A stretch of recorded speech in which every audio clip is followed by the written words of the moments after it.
কালে বন্ধুরে তুই আমার গায়ের কথা। মেয়ের জন্য পাত্র ঠিক করেছিলেন মা, কিন্তু শেষমেশ সেই হবু জামাইয়ের হাত ধরে ঘর ছাড়লেন 3 সন্তানের জননী। সিনেমার গল্পকেও হার মানানো এই অবিশ্বাস্য ঘটনা এখন টক অব দ্য টাউন। যে যুবককে নিজের মেয়ের জামাই করার কথা ছিল, তার সাথে পরকীয়ার টানে পালিয়ে গিয়ে সামাজিক ও পারিবারিক বন্ধনে সব মায়া ছিন্ন করেছেন 35 বছরের গৃহবধূ রিমি খাতুন।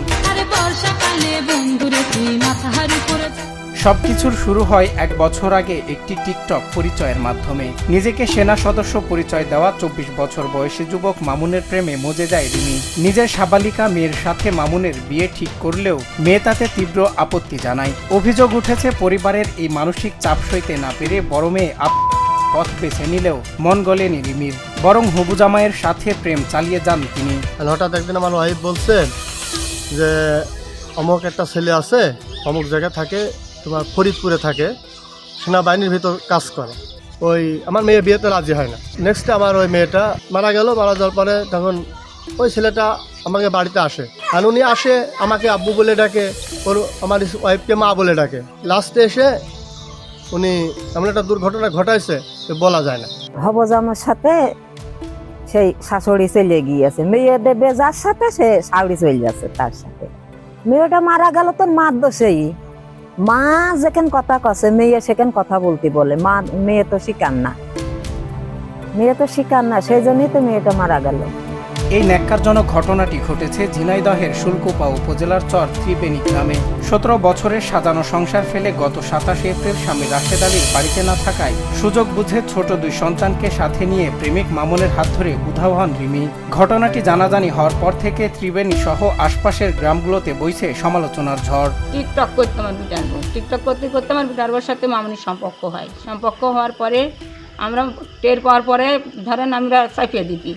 চাপিয়ে দেওয়ার পরে ফোনটা আমরা হাতের দিকে নিয়ে নেওয়ার পরে কিছুদিন ছিল না ফোন হাতে থাকার পরে তখন আবার ফের সে ফোন কেনে, নিজ ইচ্ছা করে ফোন কিনেছে। কেনার পরে যে মাঝখানে তারপর সে এরকম চালাচ্ছে আমরা এটা বুঝতে পারছিলাম না। পেশায় গাড়ি চালক স্বামী রাশেদ আলী স্ত্রীকে ফেরানোর চেষ্টা করেও ব্যর্থ হয়েছেন। নিজের স্ত্রী ও হবু জামাইয়ের এমন বিশ্বাসঘাতকতায় দিশেহারা এই ব্যক্তি এখন 2 সন্তানের নিরাপত্তার জন্য চিন্তিত।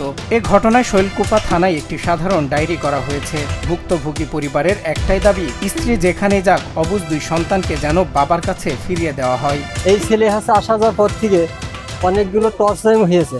এই রাশেদ শাসনও করতে গিয়েছে, শাসন মানেনি। শিশুপাল লোক এই রাশেদের ছেলে মেয়ে সেটাও নিয়ে চলে গিয়েছে। যে অবস্থায় গেছে এটা খুব নিন্দনীয় কাজ ভাই। ছেলে একসময় বিদেশ থেকে অনেক টাকা পয়সা নিয়ে চলে গেছে। তা আমরা সবসময় চাচ্ছি যে বাচ্চা যদি ফিরে আসুক, এবং সেও গরিব মানুষ, আসলে গরিব মানুষ, তার টাকা পয়সাগুলোও যদি আপনারা পারেন তার টাকা পয়সাগুলো ক্লোজ করে দেওয়ার চেষ্টা করেন। সংসার ভাঙা কিংবা পরকীয়ার খবর নতুন নয়, কিন্তু নিজের মেয়ের হবু জামাইকে নিয়ে উধাও হওয়ার এই ঘটনা নৈতিক অবক্ষয়ের এক চরম দৃষ্টান্ত। প্রযুক্তির অপব্যবহার আর সস্তা আবেগে পড়ে এমন আত্মঘাতী সিদ্ধান্ত কেবল একটি পরিবারকে ধ্বংস করে না, বরং পুরো সমাজের একটি লজ্জাজনক উদাহরণ তৈরি করে। প্রশ্ন থেকে যায়, সম্পর্কের এই চরম অবক্ষয় রুখবে কে?